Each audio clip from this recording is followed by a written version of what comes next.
Bien, queridos hermanos, bienvenidos todos a un repaso más de la lección de escuela sabática de la Iglesia Adventista de Peñaflor. Queremos saludarles, desearles en el Señor que estén teniendo un lindo sábado. En esta tarde, en esta mañana de sábado nos acompaña en este repaso el pastor Moisés Parada, Patricio Retamar y el hermano Benigno Retamar. Un saludo para cada uno de ustedes y que el Señor pueda dirigirnos en esta hora para poder estudiar la Biblia. Pastor, quisiera pedirle que nos pueda dirigir en oración para que podamos abrir las Escrituras con la guía del Espíritu Santo. Amén. Oremos. Padre nuestro que estás en los cielos, Señor, gracias te damos por la oportunidad de poder repasar el estudio de la lección. Te pedimos que tu Espíritu Santo nos guíe para que podamos extraer principios poderosos que puedan ser de utilidad para el estudio de la Biblia de cada una de las personas que nos va a escuchar, pero también para nosotros mismos. Dejamos todo esto en tus manos, confiando en que ya tú estás con nosotros, lo agradecemos y lo pedimos en el nombre de Jesús. Amén. Amén, Señor. Amén. Amén. Amén. Hermano Benigno, me gustaría pedirle que por favor nos pudiera ayudar en una breve introducción, ¿no? En lo que estaremos estudiando Ujú. en esta lección bien importante sobre el rol de la Biblia, y comentarnos un poquito para introducirnos en el versículo de memoria que está allí en Hebreos 4:12.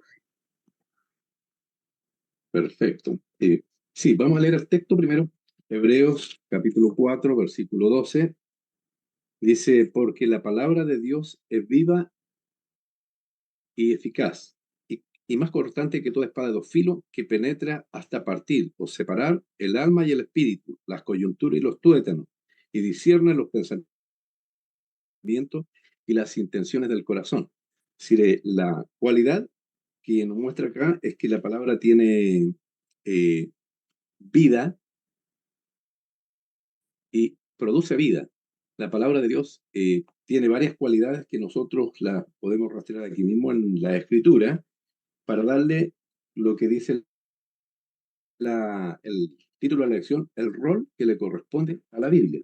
La Biblia es un libro inspirado por Dios, un libro que tiene como propósito llevarnos a la historia de la cruz del Calvario, llevarnos a la salvación en Cristo Jesús y prepararnos también para ser testigos de Dios en esta tierra y también prepararnos para el momento en que Cristo venga a buscar a su pueblo. Entonces, es de tanta importancia, sin embargo, con el correr del tiempo, nosotros hemos visto cómo la Biblia no es un libro que se estudie, se investigue con la solemnidad, con la reverencia, con el cuidado, con la atención que debiera tener.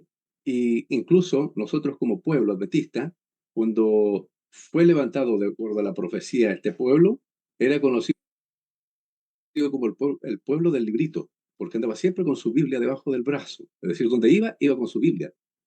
Ese buen hábito se ha perdido y, y tanto así que hoy día para algunos no le hace diferencia entre ver una Biblia impresa a ver una Biblia en su teléfono.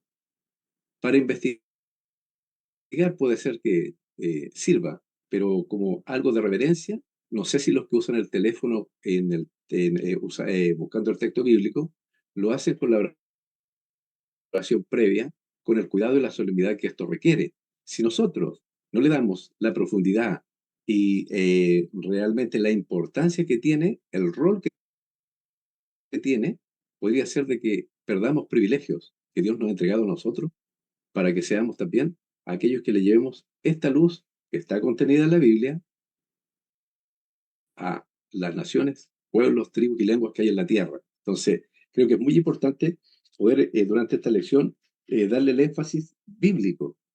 ¿Qué dice la Biblia de sí mismo? Y eso nos va a ayudar a todos. Amén. Muchas gracias, hermano Benigno. La lección en el día domingo nos va introduciendo en un pasaje específicamente en Mateo 4, versículo 1 al 11, ¿ya? Pastor Moisés, me gustaría que nos comentara qué en este pasaje, qué nos menciona sobre la suficiencia de la Biblia frente a los ataques espirituales modernos. ¿Podemos confiar en nuestra lógica o en un escrito está? Mateo capítulo. Mateo capítulo 4, versículo del 1 al 11. Muy bien. Bueno, antes de hacer referencia al episodio de la tentación de Jesús, me gustaría poder también quizás aportar o seguir ampliando el punto de vista de la importancia que tiene el estudiar la escritura no solo de un punto de vista académico, sino también de un punto de vista espiritual. Y uno podría decir, ¿será diferente la una de la otra? Y es que hay una manera de estudiar la escritura. Por ejemplo, uno cuando estudia teología, se acerca generalmente, pasa estudiando pasajes de la escritura, estudiándole el origen hebreo, el griego, pero muchas veces, a pesar de que uno está estudiando constantemente la Biblia, no se acerca a ella de una manera espiritual y devocionalmente, finalmente uno deja de crecer e intelectualmente está creciendo, pero es importante poder tener este entendimiento de que muchas veces nosotros reemplazamos, por ejemplo, esa lectura devocional de la Escritura en donde buscamos consuelo, tranquilidad, paz, y la reemplazamos a veces solo por un estudio académico en donde queremos analizar las palabras, los orígenes de las palabras, que eso es elemental e importante, pero tiene un lugar dentro del quehacer del día. Ahora, yendo a cómo Jesús utiliza la palabra para poder defenderse de las tentaciones, para poder ver cómo finalmente nosotros en este tiempo también nos enfrentamos a tentaciones. En la modernidad, nosotros vemos que día a día los cristianos pareciera que van contracorriente. Por lo tanto, en ese ir contracorriente, cada vez es más difícil que las personas tengan un sustento en cómo saber qué es lo correcto y qué es lo incorrecto.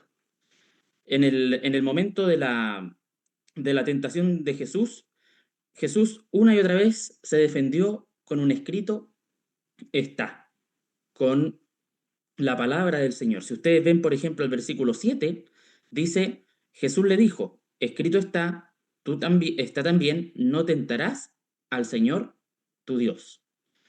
Pero hay algo que a mí me llama la atención en este relato, que es que el tentador también usó la palabra del Señor. Y cuando uno ve esta historia, y yo leía esta historia, yo me preguntaba y decía, qué difícil debe uno estar muy bien instruido en la palabra para poder diferenciar cuando alguien usa la misma Biblia para poder llevarte por un camino equivocado.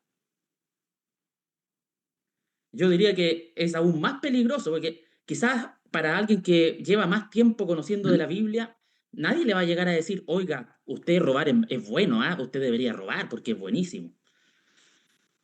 Y usted inmediatamente se va a dar cuenta que eso es falso, que eso es mentira. Pero ¿qué pasa si llega alguien y te dice con la Biblia y te dice, mire, ¿sabe qué? Robar es bueno en ciertas situaciones. ¿Ah? Y, por ejemplo, si usted le roba a alguien que es ladrón, tiene 100 años de perdón. Alguien podría decirle, ¿cierto? Y le trata de mostrar con algún versículo. Y alguien incauto que no conoce la escritura podría caer. Yo lo estoy llevando a un ejemplo extremo, ¿cierto? Pero en la iglesia muchas veces podemos caer en esta situación en donde van a llegar personas que con su interpretación de la escritura van a llevarnos por un camino equivocado. Y especialmente en los tiempos modernos, donde tenemos tanto acceso a información, tanto acceso a diferentes puntos de vista, que es muy fácil poder dejarse llevar por un viento de doctrina.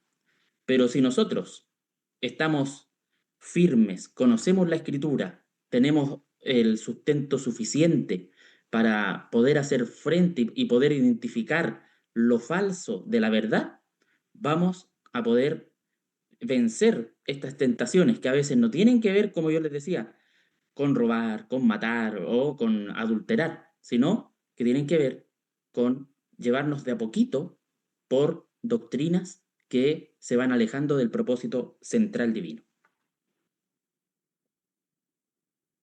Muchas gracias, pastor. Sí, es importante en ese sentido conocer bien las escrituras para poder conocer qué es lo que escrito está acá. Hermano Patricio, miren, en el pasaje de Juan, ya específicamente en el capítulo 11 del versículo 41 al 44, hay uno de los milagros, por lo menos para mí, más magníficos de los que Jesús hizo en la tierra, ¿no? Cuando estuvo en la tierra. Eh, la palabra nos muestra la lección el día domingo que tiene poder, el poder de poder resucitar, ¿no? Incluso a los muertos. ¿De qué forma nosotros podemos eh, ser resucitados o hemos sido resucitados a través de la palabra de Dios? Bueno, una buena pregunta. Creo que la lección de esta parte también nos coloca en una situación que debemos responderlo con la Biblia. Y en el caso del relato que mencionaba, de la muerte y resurrección de Lázaro, creo que es interesante la idea que está allí, porque también allí hay algo práctico y teológico que nos puede ayudar para entender el concepto de la condición del hombre. En eh, el versículo 42 dice que no sabía que siempre me oyes, pero lo dije por causa de la multitud que está alrededor para que crean en que tú me has enviado. Esas son palabras de Jesús. Jesús está orando acá al Padre. Y después dice en el versículo 43, y habiendo dicho esto, clamó a gran voz, Lázaro, ven fuera. Y el que había muerto salió, versículo 44, atadas las manos y los pies con vendas, y el rostro envuelto en un sudario. Jesús le dijo, desatadle y dejarle ir. Creo que algo muy similar, también nosotros desde el punto de vista espiritual, Pablo, en el capítulo 2 de Efesios, él menciona justamente que nuestra condición es la condición de muertos espirituales. Entonces, los primeros 3 versículos dice, y Él os dio vida a vosotros cuando estabais muertos en vuestros delitos y pecados. Y ahí la idea, ¿cierto?, que Pablo presenta no es de que el hombre está debilitado, no es que el hombre está enfermo, sino que está muerto. Y en ese concepto, y en esa idea, después dice que nosotros anduvimos en otro tiempo, muertos espirituales, siguiendo la corriente de este mundo, conforme el príncipe y la potestad del aire, el espíritu que ahora opera en los hijos de desobediencia. Y en el versículo 3 dice, entre los cuales también todos nosotros vivimos en otro tiempo, en los deseos de nuestra carne, haciendo la voluntad de la carne y de los pensamientos, y éramos por naturaleza hijos de ira, lo mismo que los demás. Entonces creo que la palabra de Dios sin duda tiene poder para poder darle vida a los muertos. Y así como Cristo resucitó a Lázaro y con su voz el muerto salió de la tumba, de la misma forma Dios utiliza la palabra para poder darle vida a los muertos. De hecho, es una obra que está totalmente relacionada, me imagino que más adelante lo vamos a ver, con el Espíritu Santo, que Él, cierto, permite, y así como también Pablo lo menciona en este capítulo, que por la gracia de Dios nosotros podamos salir del estado de muerte espiritual al estado de vida para poder comprender y creer en la palabra. La palabra tiene un efecto que sobrepasa cualquier cosa. Es Dios quien actúa a través de ella, y al mismo tiempo la palabra permite que nosotros podamos escuchar, discernir, poder dar, ¿cierto?, una respuesta. Y uno de los mensajes que el Señor utiliza para eso es el Evangelio. El Evangelio es clave para que nosotros podamos, ¿cierto?, en operación, en este caso el Espíritu Santo obrando con el predicador como instrumento a medida que predica el Evangelio, Él también va dando vida a los que están muertos espirituales para que puedan escuchar, aceptar y creer al Señor Jesucristo. Entonces, creo que ese es un poco como el resumen, quizá, del cual la Biblia nos presenta el estado del hombre y cómo nosotros podemos, ¿cierto?, salir de ese estado de muerte a vida espiritual. Entonces, es una necesidad realmente la palabra de Dios, y las exhortaciones que en ella hay. En este sentido, hermano Benigno, el día lunes que nos menciona la autoridad de la Biblia, comprendiendo hasta acá, ¿no? La importancia que para nosotros como cristianos, ¿no? Tiene las escrituras, no solamente de conocimiento, sino también para enriquecer nuestra vida espiritual.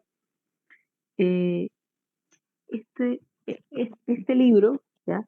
Por el cual muchas personas dieron su vida, eh, muchos están registrados, otros no, ¿ya? Pero sabemos que miles, centenares de miles dieron su vida para que nosotros hoy en día podamos tener una Biblia en las manos y poder abrirlas con libertad. ¿Qué, qué verdad tan grande llevó a estas personas a dar su vida por un libro tan importante? ¿Ya? ¿Cuál es la verdad central que nos presenta la Biblia? Entendemos que la Biblia es útil para enseñar, para exhortar, para redarguir, pero ¿cuál es el mensaje central, aparte de todos los otros beneficios, digamos, espirituales, y beneficios en lo moral para la sociedad también? ¿Cuál es la verdad central de las escrituras, de la palabra de Dios?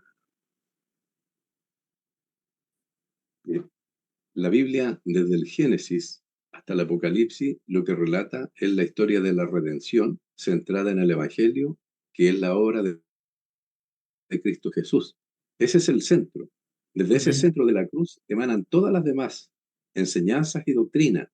Por lo tanto, si nosotros leemos desde el Génesis y Apocalipsis, siempre centrado en Cristo y en la obra redentora, vamos a tener seguridad que estamos caminando por donde el Señor nos ha indicado. No es fácil que la iglesia permanezca en esta verdad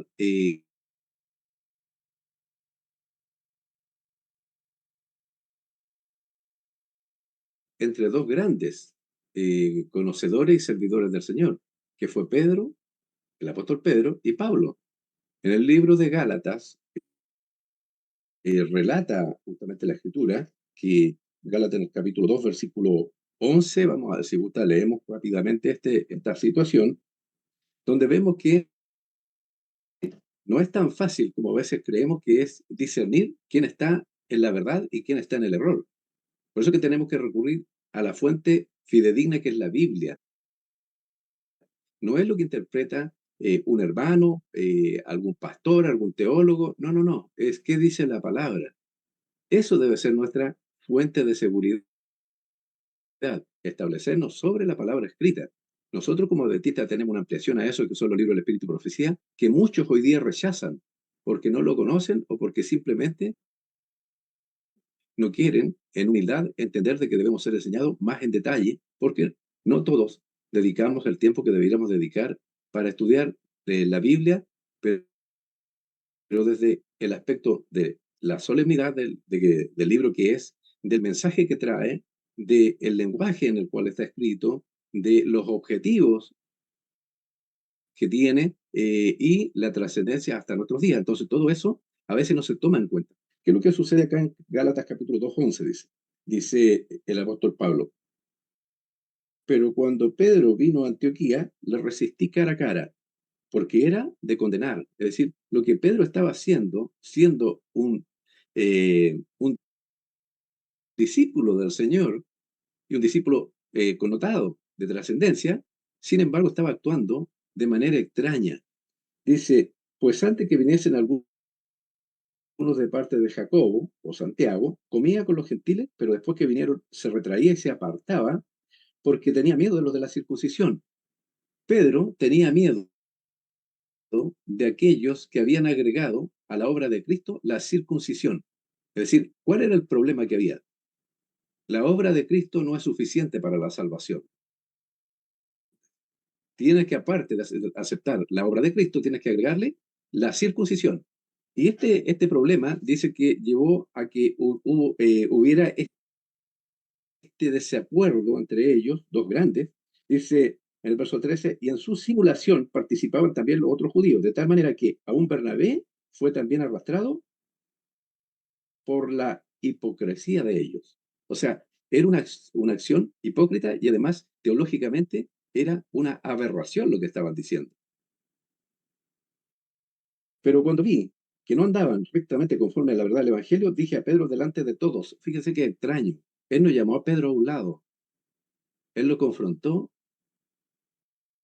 abiertamente en la iglesia. Uno se sorprende de estas cosas, pero esto es lo que sucedió. Dije a Pedro delante de todos, si tú siendo judío vives como los gentiles y no como judío, es decir, si tú, que eres judío, has aceptado la salvación en Cristo Jesús de acuerdo a lo que se ha predicado de la cruz del Calvario, tú has creído en eso, ¿por qué haces a los gentiles vivir como si fueran judíos? ¿Por qué le quieres agregar algo? Dice, verso 15, nosotros judíos de nacimiento y no pecadores de entre los gentiles. Bueno, ¿qué es lo que ocurre? Que este conflicto en la iglesia primitiva los lleva a una necesidad. Ellos tienen que hacer un concilio donde mandan a buscar a todos los ancianos, a todos los dirigentes, más los apóstoles, se reúnen para dirimir, para primero orar mucho, lograr entender el problema y buscar la solución en el Señor. Y la respuesta no vino por ninguno de los líderes más importantes, vino por Santiago. Santiago, que no es tan trascendente en teología, es el que dijo, de acuerdo a lo que ha escuchado, esto es lo que debiera hacer. Y todos dijeron, amén, así se haga. Es decir, lo que nos indica que nosotros siempre debemos estar atentos a escuchar cuál es el fundamento del cuestionamiento. Y si la Biblia apoya eso, nosotros, aunque hayamos sido formados en forma diferente, aunque hayamos entendido en forma diferente, debemos ser humildes para aceptar una verdad si está amparada o respaldada con las Escrituras. Entonces, ¿por qué es importante esto? Porque ahí le estamos dando la autoridad a la Escritura, no a las personas, no a los teólogos, no a nuestras doctrinas, aunque las doctrinas son muy buenas. Pero si nosotros vemos que alguna doctrina no está conforme a la Escritura, yo cuando entré al mundo adventista, ¿cierto? Cuando el Señor nos llamó al mundo adventista, teníamos 27 doctrinas. Hoy día tenemos 28. Y seguramente después va a aparecer la 29 y la 30, ¿por qué no? Pero debemos tener mucho cuidado que siempre estas doctrinas tengan el amparo, el apoyo y la suficiencia de las Escrituras. Si no, no podemos decir estamos de acuerdo. Simplemente van a haber algunos desacuerdos, pero lo maravilloso que yo encuentro en el tiempo apostólico es que ellos estaban en desacuerdo, pero permanecían juntos. Amén. A lo sumo, ministerios podían ser paralelos, pero ellos permanecían juntos, seguían glorificando a Dios, seguían haciendo llevando adelante el mensaje. Cosa que en estos tiempos es distinto, porque si alguien piensa distinto, a veces se estigmatiza y se tiende a separar. Cuando nosotros miramos nuestros pioneros, la hermana White no pensaba igual que Jaime White, era su esposo. ¿Cómo no se separaron? Pienso yo. Yo lo he pensado muchas veces. ¿Cómo pudieron permanecer unidos en matrimonio pensando en doctrinas fundamentales distintos? ¿Cómo permaneció Uriah Smith unido a la hermana White, a Jaime White, pensando absolutamente distinto en muchas materias? ¿Por qué? Lo que indica que nosotros, al parecer, en el paso del tiempo nos hemos vuelto intolerantes. Y esa es la característica de la iglesia romanista. Esos son los intolerantes. Nosotros no debiéramos serlo. Debiéramos ser respetuosos aún con los que piensan distintos en algunas cosas, siempre que no sean fundamentales, y estar dispuestos a escuchar o a exponer lo que realmente entendemos desde la Escritura. Y finalmente, la palabra final la tienen solo la Escritura. La Biblia y la Biblia sola. Eso es lo que nosotros debiéramos ser capaces de presentar. Entendiendo que ahí descansa realmente la autoridad, la verdad, lo que nos guía. Gracias, hermano Benigno. Nosotros tenemos dentro de tantas denominaciones que hay de diferentes religiones e iglesias, pastor, algunas ya que he conocido son bien sensacionalistas, apelan mucho a la emoción, a la sensación, ¿ya? Eh, pero si escudriñamos bien la escritura, varias veces vamos a conseguir pasajes donde la voluntad del Señor es que crezcamos en conocimiento y en un conocimiento específico, que es el conocimiento del Señor Jesucristo, como dice ahí en 2 de Pedro 3:18. ¿Cómo podemos entender entonces que Dios habla a, a nuestra mente? ¿Cómo podemos entender ese trabajo del Espíritu Santo? Más que emocional, es un trabajo realmente de raciocinio directo. ¿Cómo puede la luz penetrar en la mente donde hay tinieblas? Bueno, aquí yo creo que hay que ser sabio en el equilibrio y en la sabiduría, ¿ah? Porque muchas veces en la búsqueda de la razón podemos caer en la pérdida del sentimiento. Y la Biblia nos habla de sentimiento. Habla del gozo, por ejemplo, del regocijo. El regocijo es una cuestión que te hace incluso expresar físicamente tu alegría. Y pareciera ser que a veces por tratar de evitar el sensacionalismo, que no es bueno, o sea, está totalmente fuera de discusión, que yo creo que eso, finalmente no buscamos eso, pero podemos caer en el otro lado, de caer en el que tenemos una adoración eh, sin sentimiento y por lo tanto incluso puede volverse una adoración inconsciente. Esta semana leí un artículo que decía una frase interesante, decía, podríamos estar teológicamente en lo correcto, pero espiritualmente equivocados. Y es que nosotros creemos como adventistas que nuestra base es la Biblia. Y como decía el hermano Benigno, finalmente el espíritu profecía, el lenguaje nos ayuda a ampliar esta visión. Y es ahí en donde nosotros tenemos que tener esa sabiduría y pedirles esa guía al Señor. Porque, ¿saben? Muchas veces nosotros podemos, en este afán de buscar la verdad, tratar de buscar la verdad solo desde una mirada intelectual.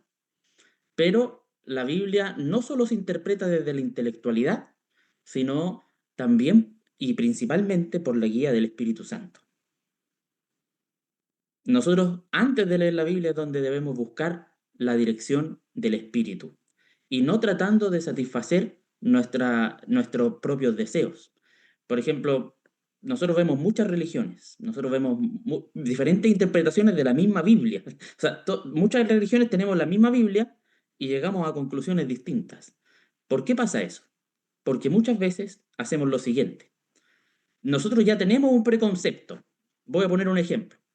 Eh, no sé, que lo que dice la Biblia acerca de, por ejemplo, el perdón. Vamos a poner un ejemplo.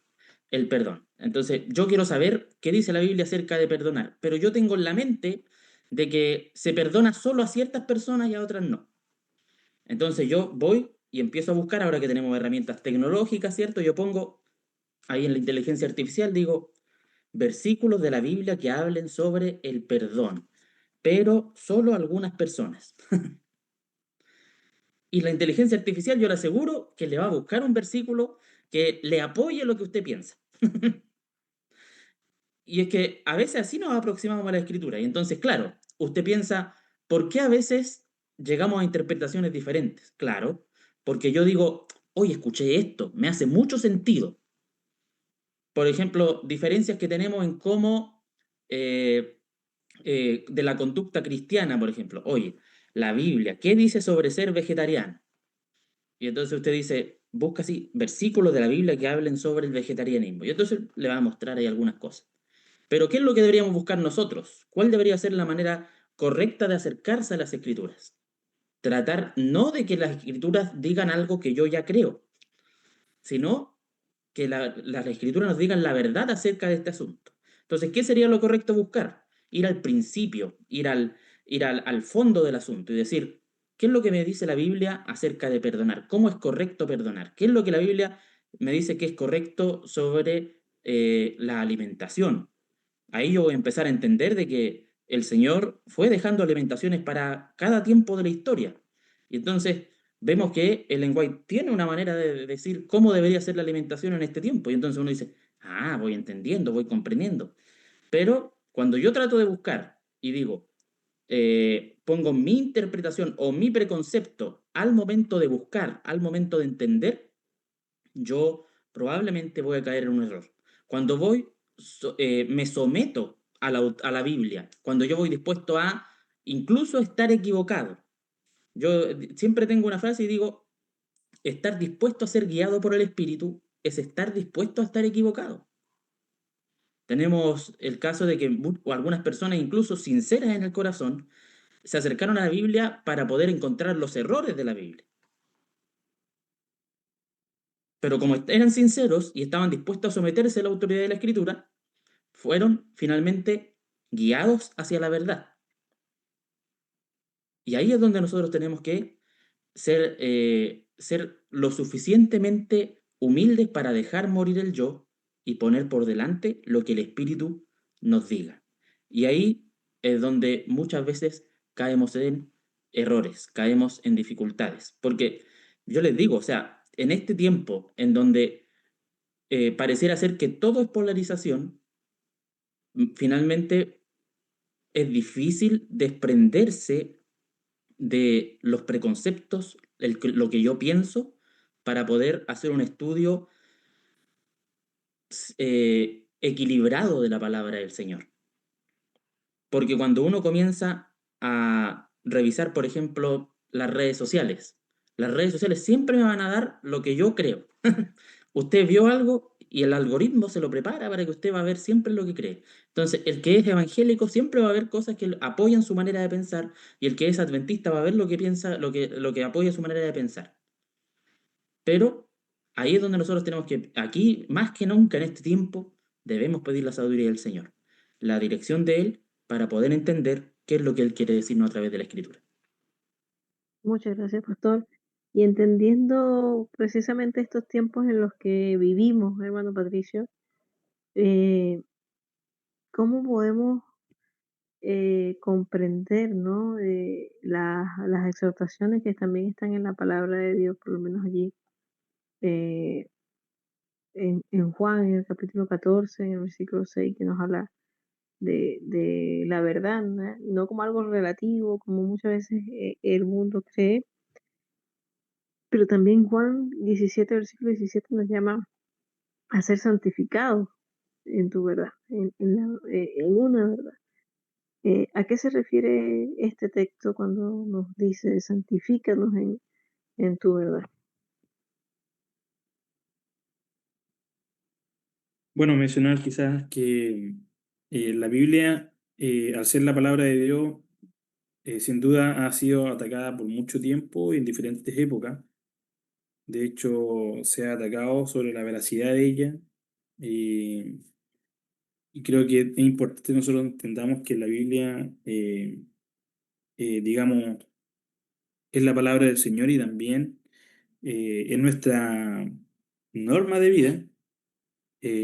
Juan en el capítulo 14, versículo 6, cuando dice Jesús que Él es el camino, la verdad y la vida, está dando una seguridad y una certeza, no está dando una probabilidad. Entonces hoy día a nivel filosófico el relativismo ha hecho mucho daño, el posmodernismo también ha hecho mucho daño y eso ha ingresado dentro del cristianismo.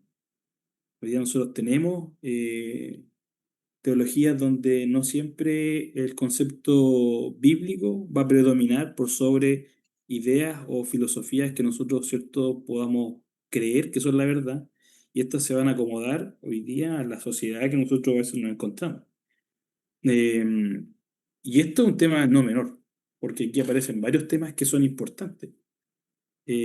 Aparece, por ejemplo, el tema de no solamente la veracidad de la palabra, sino que el concepto de verdad absoluta.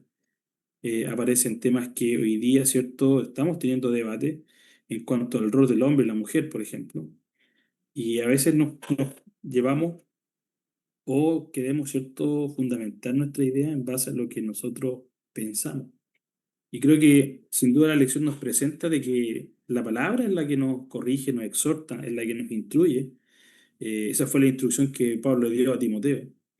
Y que en esta sana doctrina nosotros tenemos que, ¿cierto?, perseverar en el concepto del conocimiento de Jesucristo, la salvación por la gracia, ¿ya?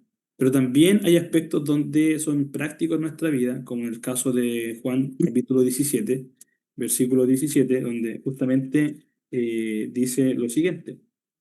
Dice, santifícalos en tu verdad, tu palabra es verdad.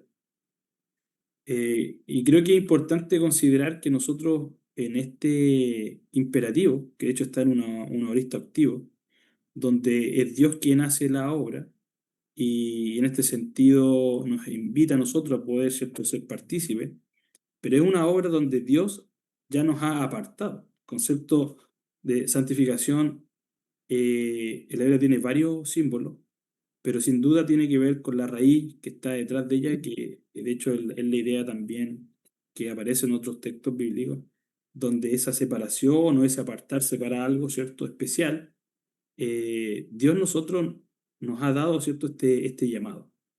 Él nos ha salvado por la gracia y Dios también nos llama a apartarnos ahora con un propósito específico. Ahora, la oración que se encuentra en el capítulo 17 de Juan es bien especial porque es una oración que Dios hace para su pueblo y no es un llamado para cualquiera. El llamado que Juan está haciendo acá es para los que son hijos de Dios, para los que están dentro del plan de la salvación, para los que realmente, como dice acá, Él ora por sus discípulos, pero dice después en el versículo 20, más no ruego solamente por esto, sino también por los que han de creer en mí por la palabra de ellos.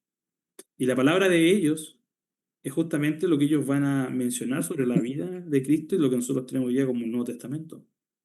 Así que, en cierta forma, la palabra de Dios también tiene un aspecto práctico en nuestra vida, en la que nosotros podemos, ¿cierto?, buscar nuestra identidad, saber que hemos sido separados por el Señor y que existe una verdad que es Cristo Jesús.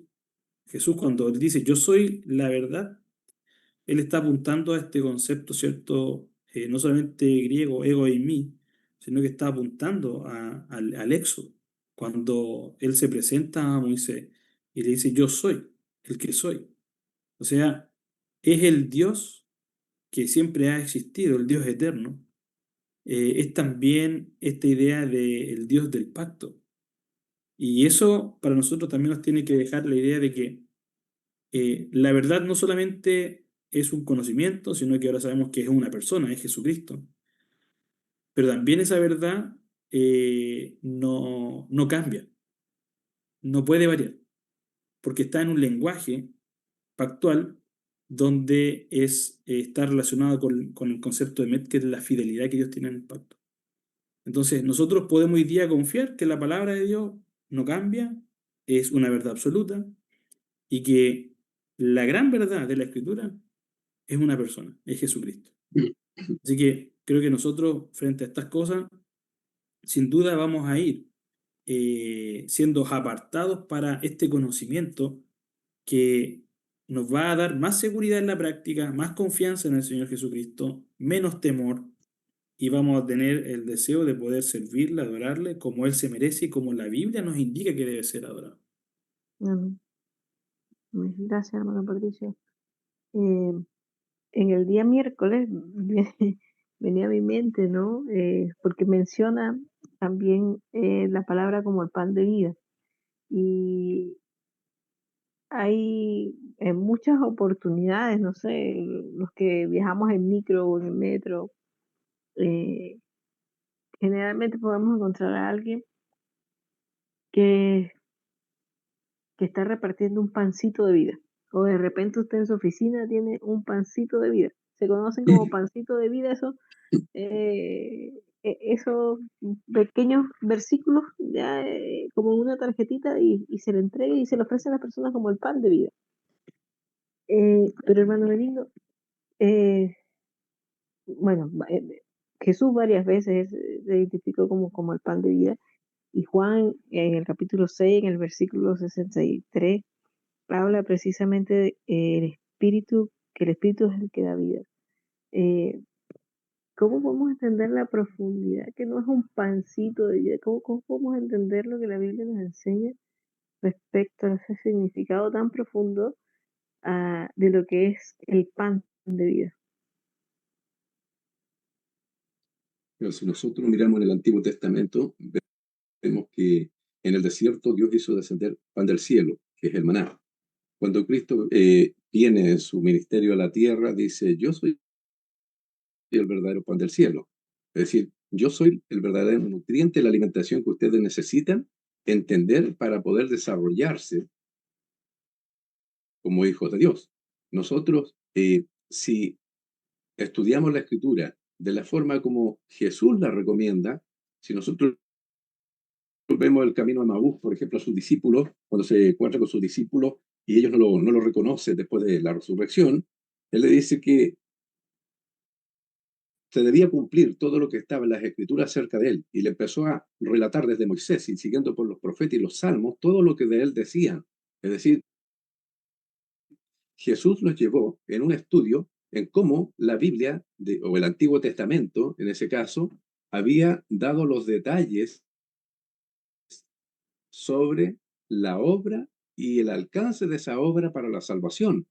Entonces, cuando se lo explicó, ellos, por supuesto, que sus corazones ardían, ¿cierto?, de gozo, de fortaleza, porque les dio el alimento espiritual que ellos necesitaban a quienes iban totalmente decaídos, desanimados, y es lo que también suele pasar en nuestro tiempo. Hace unos años atrás había algunos énfasis que se dieron dentro de la teología sobre lo que estamos conversando. Tiene que ver con principio, con norma. Lo que decimos, esto es un principio o una norma. Tratemos de separar esas dos cosas. Ese era el objetivo. Afinar, ¿cierto?, las capacidades para definir entre lo que era un principio y una norma.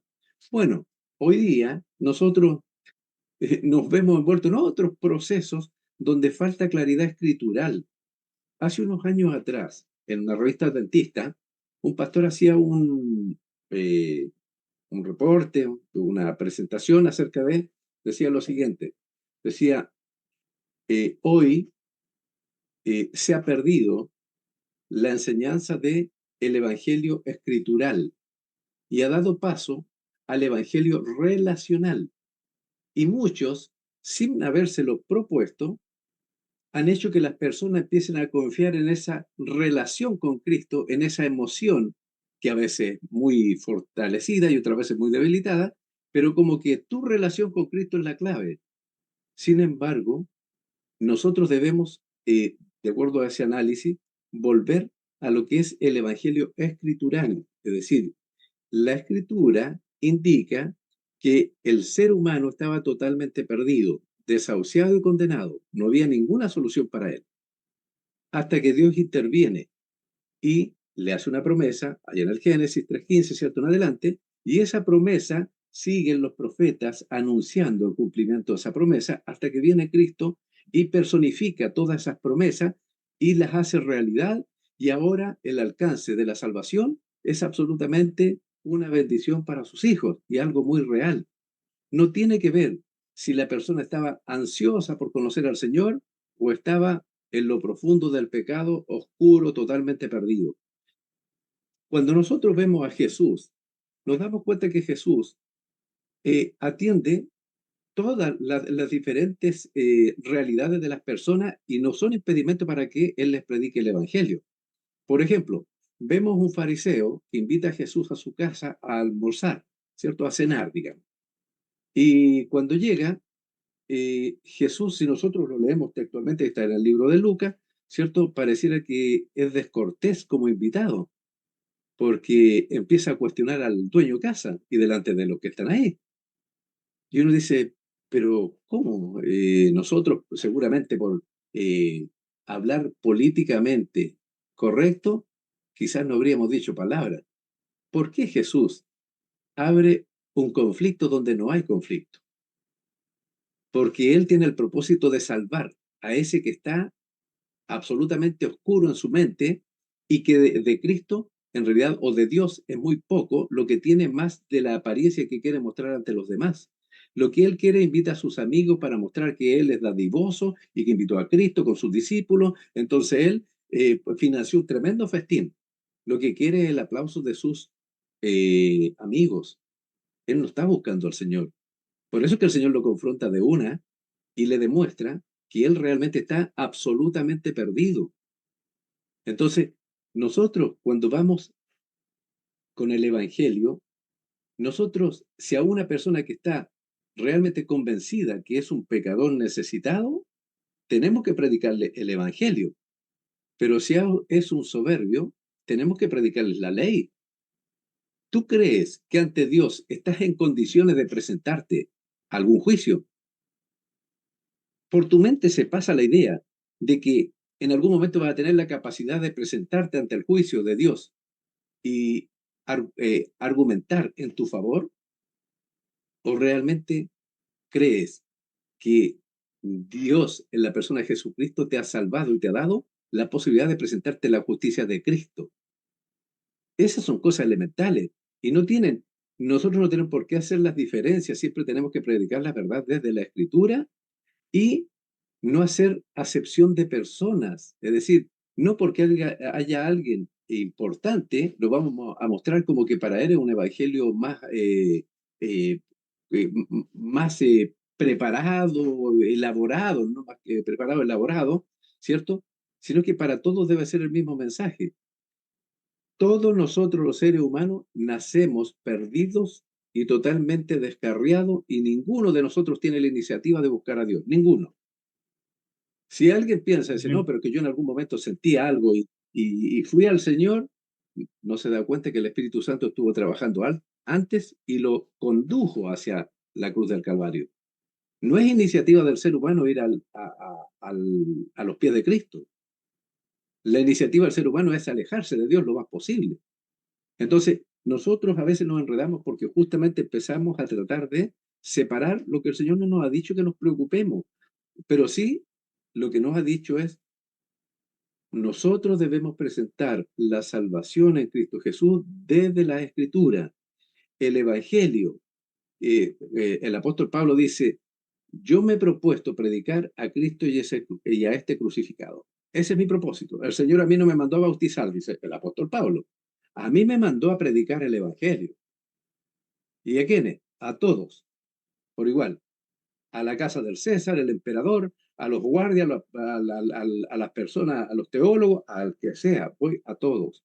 Eso es ser una persona impactada y que siga lo que el Señor le indica. Yo me pregunto, hoy día, si vemos una autoridad teológica de cualquier religión y está actuando como Pedro, ¿seríamos capaces de actuar nosotros como Pablo? ¿O preferiríamos simplemente, bueno, en otro momento, voy a orar primero, voy a orar para que esto cierto se pueda solucionar de otra manera? Hermano, el Señor nos llama para que nosotros le pidamos de nuevo, igual que los apóstoles, para tener valentía, porque normalmente nos vamos convirtiendo sin darnos cuenta en cobardes. Nosotros como pueblo estamos profetizados a que tenemos que dar el mensaje del primero, segundo y tercer ángel. Con suerte predicamos de nuestro púlpito el primer ángel porque no le trae complicación con nadie. Pero ¿quién hoy día habla como nuestros pastores en el pasado? Cuando en los años 90 predicaban acerca de el vicario Philip Day, ¿cierto? El 666 que apunta, ¿cierto? Al Papa ahí en Roma. ¿Quién lo predica ahora? Es mejor estar en la buena, ojalá con todos, y un evangelio de amor y ternura y bondad. Pero el Señor tiene un anuncio.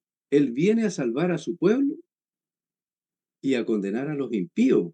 Es doble la tarea que Él viene a hacer. No es una, son dos. Si nosotros miramos, por ejemplo, el libro de Pedro, vamos a mirar rápidamente en el capítulo 3 de 2 de Pedro, rápido lo vamos a hacer. Dice, verso 7, dice, pero los cielos y la tierra que existen ahora están reservados por la misma palabra, guardados para el fuego del día del juicio y de la perdición de los hombres impíos. Para eso está reservada esta tierra, para la destrucción de los hombres impíos. Más, oh amados, ahora va a hablar a los hijos de Dios.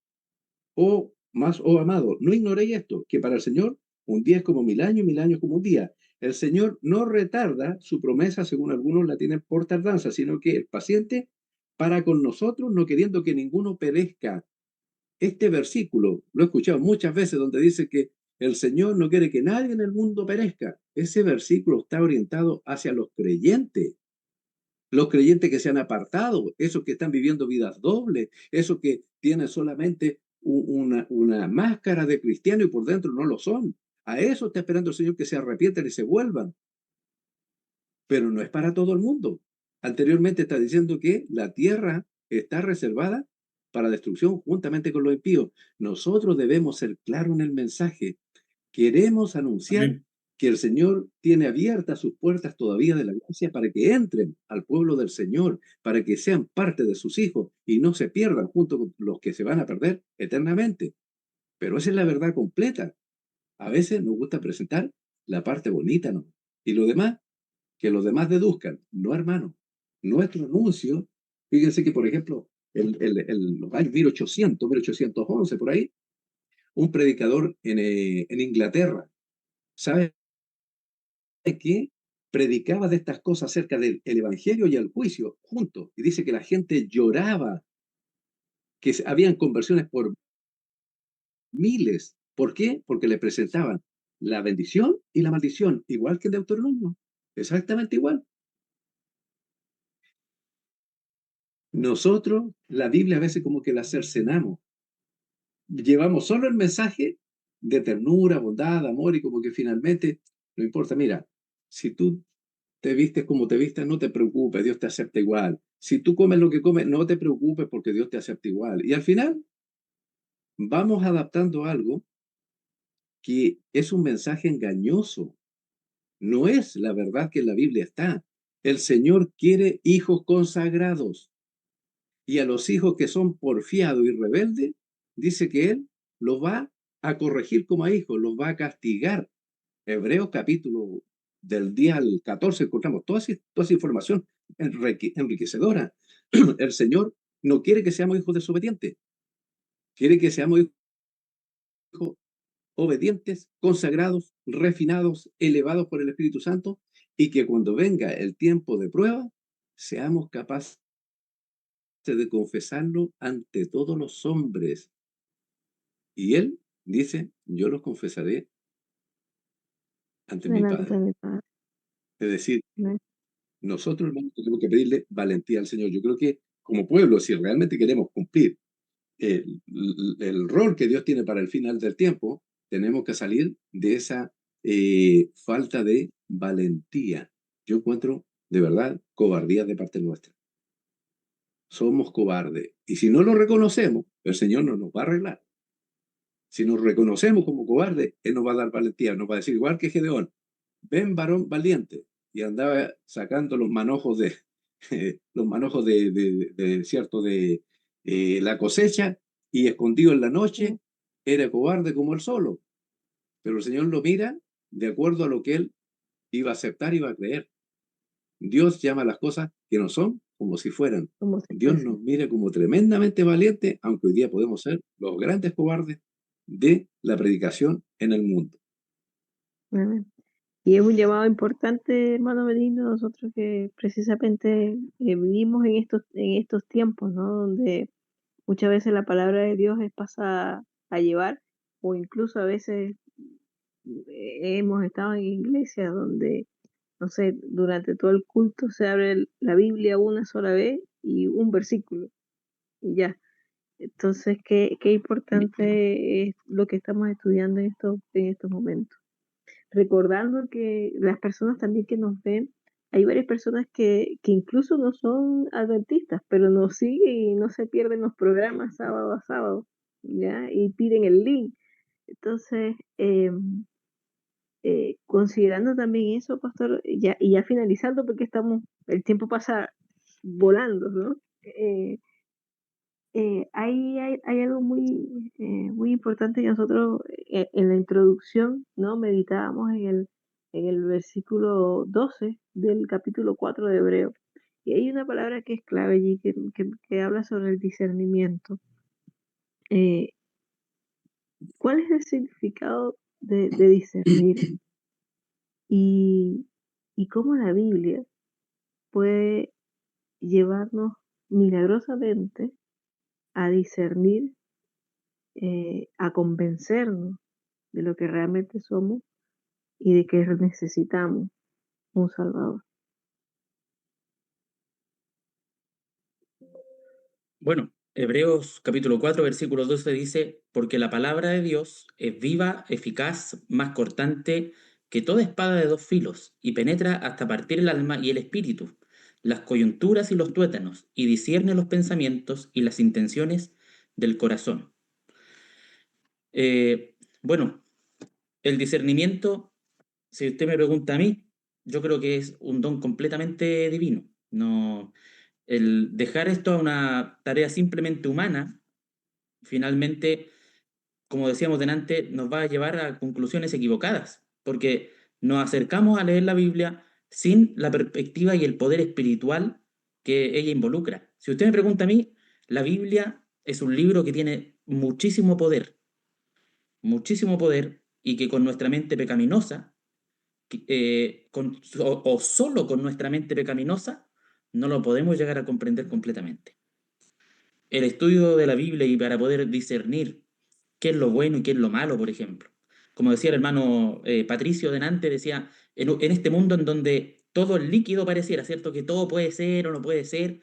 eh, es difícil hablar sobre algo que nosotros decimos es la verdad y la única verdad. Es contra la corriente hablar de esto. Pero nosotros creemos que hay una verdad y que no es nuestra, sino que es una verdad que sale incluso de este espacio temporal. Creemos que es una verdad que está por sobre nosotros, que es de Dios. Por lo tanto, para poder encontrar discernir lo que es de la verdad y de la mentira, nosotros vamos a poder encontrar solamente las respuestas en Dios. Y ahí es donde nosotros tenemos que ser sabios y ser, como decíamos delante, sumisos. Yo sé que delante el hermano Benigno decía, estamos en un periodo en donde a veces nos cuesta pensar distinto y convivir. Estar juntos y pensar distinto. Pero hay que poner algo por delante. Nosotros podemos pensar distinto en diferentes cosas. Hay cosas en la Escritura que no están completamente reveladas. De hecho, la sierva del Señor, ella habla de que hay cosas que para el ser humano son misterios que no están completamente revelados. Y en esas cosas quizás podemos diferir, ¿cierto? Tener diferencias de interpretación, de diferentes cosas. Pero hay cosas elementales en las que no podemos tener diferencias y que son, podríamos decir, los principios que nos van a llevar el camino por delante. Y una de las cosas que unía, por ejemplo, a Pablo y a Pedro, que los hacía seguir trabajando juntos a pesar de que pensaban distinto, era que ellos ponían por delante, más allá de sus propios pensamientos, ponían por delante la salvación de las personas, el cuidado de los otros, la predicación del Evangelio. Ellos predicaban el Evangelio de Jesús, porque para nosotros ahora Jesús es alguien bien común, ¿cierto? O sea, alguien que es conocido por mucha gente. Pero en ese tiempo no habían redes sociales, todo eso, entonces Jesús era conocido, pero ellos necesitaban llegar a todo el mundo con este Evangelio, de que había un Jesús que había venido y necesitaba, y todos tenían que saber que era el Hijo de Dios que había venido a este mundo para poder morir por nosotros. Hoy pareciera ser que incluso eso se volvió un cliché. Pareciera que ya eso está internalizado por muchas personas. Pero, entonces, ¿qué es lo que nosotros tenemos que aportar ahora en la predicación del Evangelio? Ahí es donde nosotros tenemos que ir y predicar estas verdades que son importantes. Partimos por lo básico, ¿cierto? Que Jesús murió por nosotros, pero nosotros tenemos que enseñar a las personas qué involucra eso. ¿Qué involucra que Jesús murió por ti? Algo tiene que cambiar en tu vida. Cuando Dios llega a tu corazón, algo se transforma, algo cambia. Y ahí es donde nosotros tenemos que ir avanzando en esta predicación. Ahora, yo lo que sí quiero quizás aportar algo que aparecía ahí en los comentarios de Ellen White, que a veces se hacen en estos comentarios de la lección, y me pareció interesante. Mira lo que dice, es una matutina de la hermana Ellen White, que es una recopilación, y aparece así, y dice: el tema favorito de Cristo era la ternura paternal y la abundante gracia de Dios. Se espaciaba mucho en la santidad de su carácter y de su ley. Se presentaba a sí mismo a la gente como el camino, la verdad y la vida. Sean estos los temas de los ministros de Cristo. Nosotros tenemos un mensaje que entregar y tenemos que mostrar a las personas la verdad. El otro día yo le decía a los hermanos: ¿cree usted que en el último tiempo, por ejemplo, hay eventos del tiempo del fin que marcan cuando el Señor va a venir pronto? Por ejemplo, la lluvia tardía, la ley dominical, el, el decreto de muerte, diferentes cosas. ¿Cree usted que eso va a suceder? Los hermanos me decían que sí. Pero, ¿y la gente que no es de nosotros? Usted, gente que es fuera de la iglesia, ¿conoce estas cosas? ¿Sabe que esto va a pasar? ¿Sabe que esto está escrito que va a suceder? Yo creo que no. Yo creo que la mayoría de la gente no sabe eso. Incluso mucha gente de nuestra iglesia quizás ni siquiera sabe el orden en que van a suceder estas cosas. Y entonces, ¿por qué es tan importante predicar de esto? Le decía yo. ¿Por qué es tan importante hablar de esto? No es yo no voy a llegar a una persona que no conoce nada de la Biblia, voy a decir esto primero.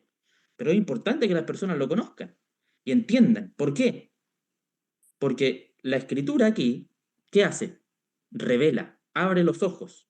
Y entonces quizás alguien tú le predicas ahora es de eso y eso quizás no tiene sentido para la persona. Pero va a llegar un momento en que estas cosas sí van a pasar. Y alguien va a empezar a mirar hacia atrás y va a decir: oye, esto ya alguien me lo había dicho. Esto ya estaba profetizado. Y esa persona, ¿qué va a hacer en ese momento? Va a poder volver su rostro a alguna parte. Va a poder darse cuenta de que lo que está pasando tiene un sentido profético y que el Señor viene pronto. Pero si nosotros no se lo decimos a nadie y solamente lo conocemos entre nosotros, esto no va a cambiar la vida de la gente. Esto va a ser una verdad de conocimiento racional, teológica, pero que no va a cambiar el corazón de las personas. Porque finalmente, esas personas que no saben que esto va a pasar y cuando esto comienza a suceder, para ellas va a ser un día más. Cuando nosotros vemos que estas señales que nosotros vemos, yo decía el otro día, no hay una voz en off que nos va a ir diciendo: ahora viene la ley dominical. No, solo los que conocen los eventos, solo los que conocen la escritura van a poder estar atentos. Y esta verdad no puede quedar con nosotros solamente. Este conocimiento no puede quedar para nosotros solos, sino que tiene que ser predicado y entregado. Y es ahí donde nosotros, no solamente nosotros vamos a discernir, sino que también el resto del mundo va a poder entender y discernir cuando esté viviendo los momentos finales de la historia de esta humanidad. Muchas gracias, Pastor Moisés. Bueno, hermano Patricio, voy a dejarle como tratar de hacer un resumen de una pregunta final para ya ir concluyendo con este repaso. Se nos acaban ya los minutos.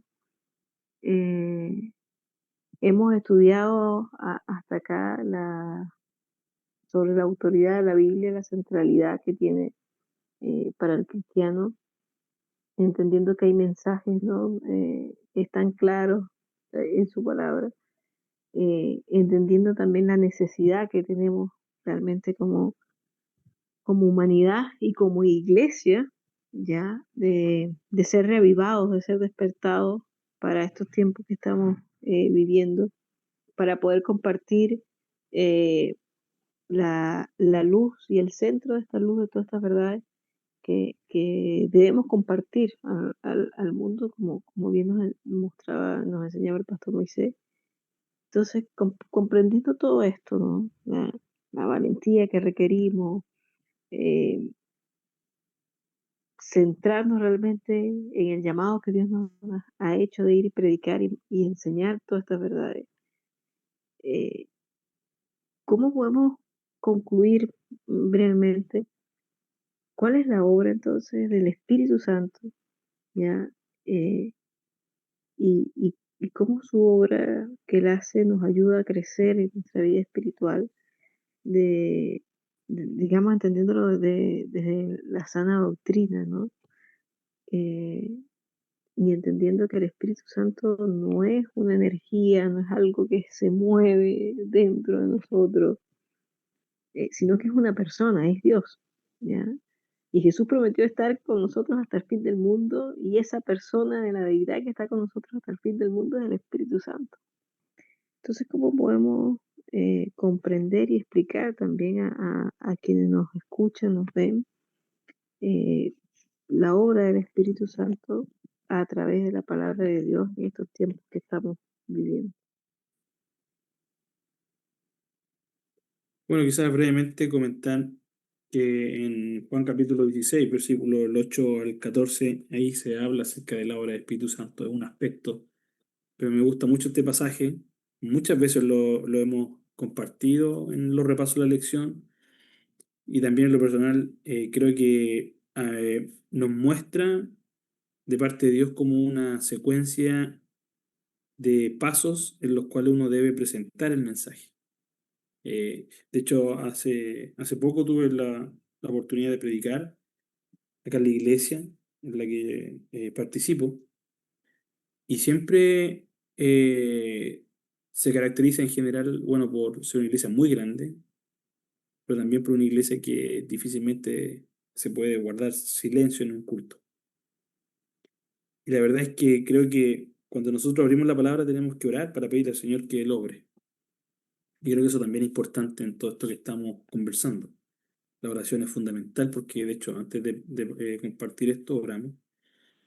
Y justamente yo vi un milagro en ese día porque Dios permitió y obró para que la iglesia estuviera en silencio.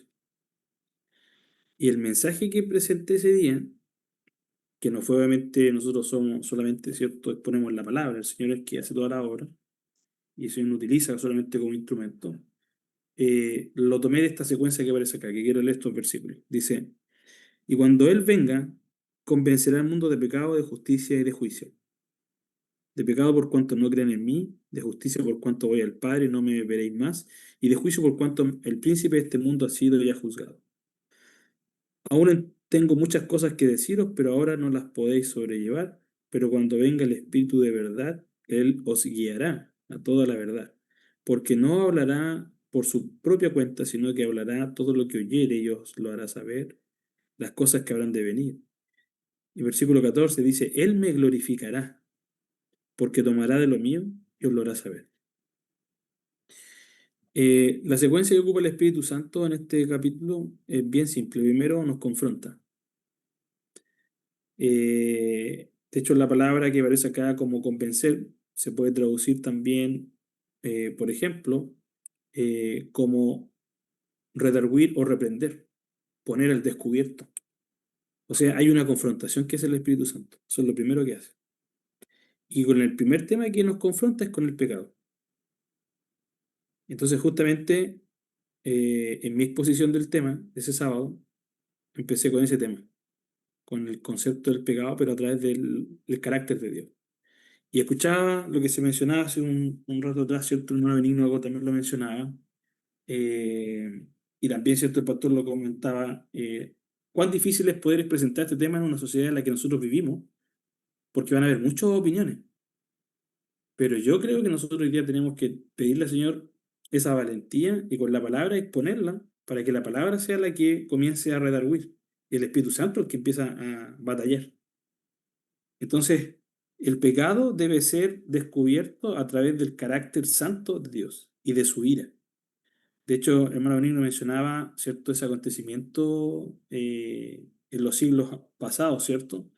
No sé si se habrá quizás referido a Jonathan Edwards, que es un predicador también que tenía esa temática.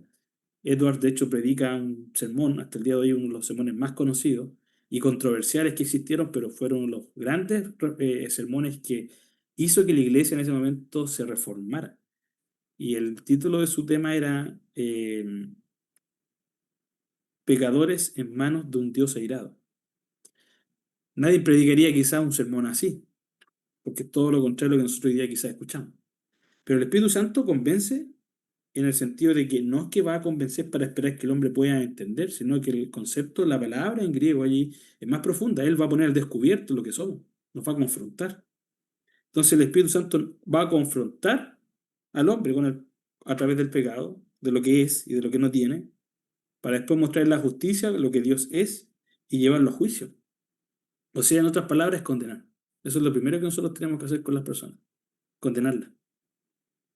Y justamente una de las cosas que yo mencionaba ese día en la iglesia era que todos, si no aceptaban y no entendían el carácter de Dios por lo que eran, solo por ser pecadores, estaban bajo el juicio de Dios y están condenados. Y el infierno es lo que realmente espera, la destrucción total a los que se encuentran en esa posición. Y eso generó un tema que hasta el día de hoy la iglesia realmente quedó impactada con ese mensaje. Yo insisto, no es un mensaje nuevo, no es un mensaje distinto, un mensaje bíblico. El Espíritu Santo hizo la obra. Y después de eso, el texto dice que después nos va a guiar a la verdad. Después de eso viene Cristo Jesús como la solución, el Evangelio. Pero una persona que no sabe cuál es el problema, ¿cómo nosotros le vamos a presentar la solución? ¿Y por qué ese concepto de ser muy cierto caballero o tener cierto ese respeto? Lo que hace el Espíritu Santo no es eso. El Espíritu Santo confronta al hombre. Y cuando lo confronta con la realidad que es y con lo que es Dios, en ese contraste, después el ser humano, él coloca cierto el deseo de buscar una solución y una necesidad. Y ese es el Salvador, ese es Jesucristo. Entonces, el Evangelio tiene que ser predicado en el marco de la denuncia a través del carácter de Dios y a través del concepto del pecado de lo que es el ser humano. Y creo que eso podría quizás resumir un poco esta idea de la obra del Espíritu Santo. Así que solamente mencionar que al final del sermón un hermano se me acercó. Me dijo, hermano, usted me condenó en el sermón al principio. Me sentí condenado, me dijo. Pero ¿sabe qué? Al final me justificó. Y gracias porque en Cristo Jesús ahora soy justificado, me dijo. Y se alegraba por eso. Entonces, esa es la obra del Espíritu Santo. Este es el mensaje que nosotros tenemos que dar. No es un mensaje popular, obviamente, pero es el mensaje bíblico. Muchas gracias, hermano Patricio. El Señor nos ayude con todo el desafío que como cristianos tenemos. Sin duda necesitamos no solamente de su ayuda, sino de que realmente Él haga la obra. Esa obra en nosotros, esa obra en su iglesia. Para cerrar, nos pasamos unos minutitos, pero para cerrar quiero pedirle al hermano Benigno que nos pueda dirigir en oración y podamos también orar de forma especial por todos aquellos que nos escuchan y que han estudiado con nosotros a través de este repaso de la lección. Sí, mire, quisiera brevemente mencionar un texto del Camino a Cristo. Dice, está en el primer capítulo, dice, Jesús no suprimió una sola palabra de verdad, sino que profirió siempre la verdad con amor. Él usó el mayor tacto y la atención más fina y delicada en su trato con la gente. Nunca fue rudo, nunca pronunció una palabra severa innecesariamente, nunca dio una pena innecesaria a un alma sensible. No censuraba la debilidad humana, hablaba la verdad, pero siempre con amor. Denunciaba la hipocresía, la incredulidad y la iniquidad, pero las lágrimas velaban su voz cuando profería sus fuertes reprensiones. Creo que la hermana White logra captar esto que estamos conversando y nos muestra con claridad. Es cierto que debemos tener mucho tacto, palabras muy adecuadas, pero no dejar de denunciar aquello que tenemos que denunciar. ¿Por qué? Porque vamos en el nombre del Señor y el que está denunciando es el Señor.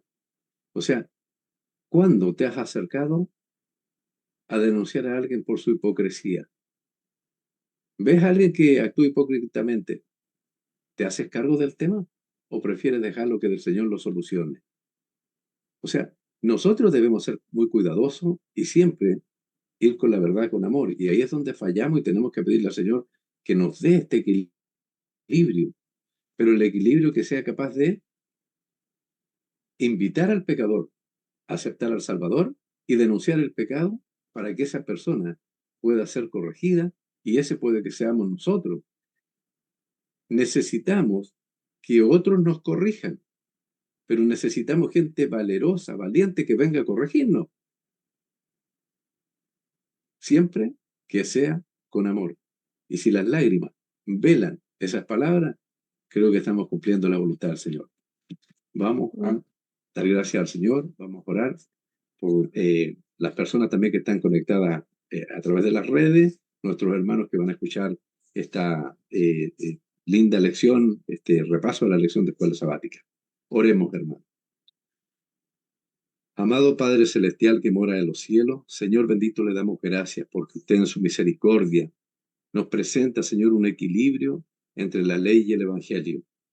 Necesitamos, Señor, exaltar la ley en Cristo Jesús para vernos cuán pecaminoso, defectuoso y necesitados somos. Pero también necesitamos, Señor, que usted nos presente al Salvador como la única solución a nuestro problema del pecado. Amado Padre, te damos gracias porque en la historia de la cruz del Calvario, usted nos muestra su amor, que usted, Señor, no por el sacrificio de Cristo nos ama, sino que permitió el sacrificio porque nos amaba desde siempre. Ayúdenos a entender su gran amor y que sea eso, Señor, la cuerda que nos arrastre hacia usted para que podamos, Señor, reconocer que solo en usted tenemos la paz, la seguridad y el perdón. Gracias, Señor bendito. También ayúdenos a cumplir el propósito que usted tiene para su pueblo en este último tiempo, que sin duda es un trabajo ingrato que humanamente no quisiéramos realizar, porque nunca el ser humano ha querido realizar esa obra de, a través de lo que diga, iniciar una persecución.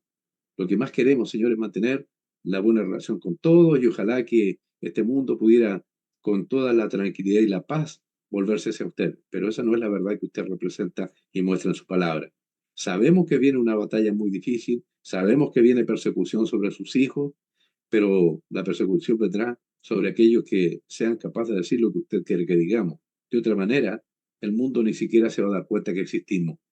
Señor bendito, levante a su pueblo, levante nuestra iglesia, Señor, en este tiempo, para que, al igual que los discípulos, todos temerosos, Señor, ahí en un aposento escondido, hasta que Cristo se presentó a ellos, le mostró, Señor, sus manos, su costado, y lo que eso significaba, y esto les produjo gozo, seguridad, y salieron a predicar el mensaje que en poco tiempo, al mundo conocido, les fue entregado el mensaje del Evangelio. Ayúdenos, Señor, porque humildemente reconozco que somos cobardes. Cobardes para la tarea que usted nos ha enviado, sobre todo en este último tiempo.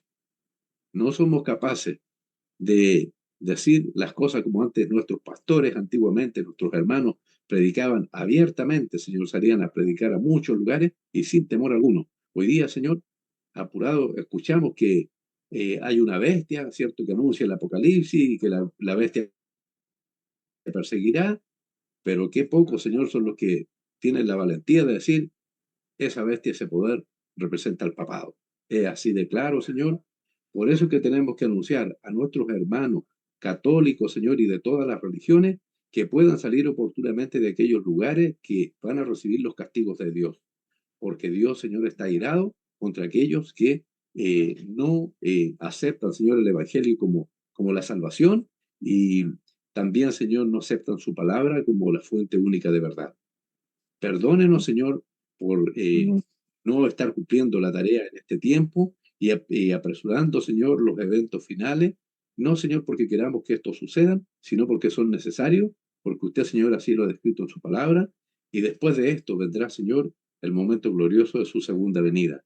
Queremos, Señor, que usted nos ayude, nos proteja, nos cuide, nos guíe en medio de las pruebas para poder, Señor, disfrutar de su presencia cuando usted vuelva a buscar a su pueblo. Gracias por todo, mi Señor. En el nombre de Jesús lo agradecemos. Amén. Amén. Amén. Bien, mis queridos, muchísimas gracias por acompañarnos en este repaso de la lección. Gracias también a cada uno de los que estuvieron conectados con nosotros. Damos gracias a Dios por eso y les dejamos para que puedan seguir en el espacio del culto divino. Y como siempre les tendemos la invitación a que puedan asistir a nuestra iglesia adventista de Peñaflor o a cualquier otra iglesia adventista que te quede cerca de donde usted esté. Pueda acercarse y en día sábado adorar al Señor. Le damos un abrazo, quedan despedidos. Gracias, pastor. Gracias, Patricio. Gracias, hermano Benigno. Que el Señor les bendiga grandemente a ustedes y también a la familia que representan. Bendiciones en el Señor. Amén. Saludos, bendiciones.